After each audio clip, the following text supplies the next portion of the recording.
Imagine trying to find your favorite toy in a room where everything is just thrown on the floor. It's confusing, right?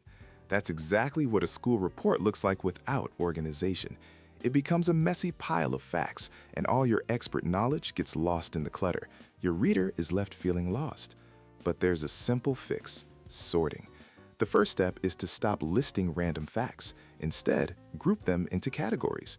If you're writing about a tiger, you can't just jump from its stripes to its prey to its jungle home. You need to put all the diet facts together and all the habitat facts together. This is the power of creating categories. Once your facts are in neat groups, give each group a signpost. We call these headings. Headings like appearance, diet, and habitat tell your reader exactly what they're about to learn. It lets them navigate your work with confidence instead of getting lost. Of course, the order matters. You wouldn't start a biography with someone's famous achievements before you mention their birth. You have to establish the basics first. Tell us what the animal is before you tell us what it eats. A great way to get this right is to plan before you write. Use a graphic organizer. It can be as simple as drawing boxes on a page.